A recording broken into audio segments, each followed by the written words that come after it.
Today on Action RC, I have Nathan with us. Nathan, tell us about your jet.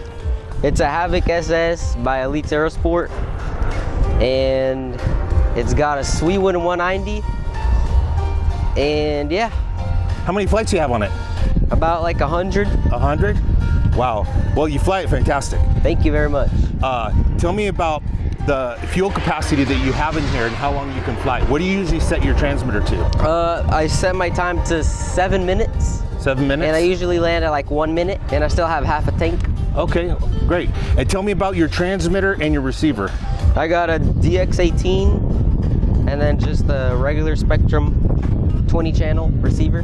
That's what you're running in here? Yep. Right there. And how long have you had this one? About like a year and a half. About a year and a half? Or 2 years. Man, fantastic flying. Can't wait for you guys to see his video.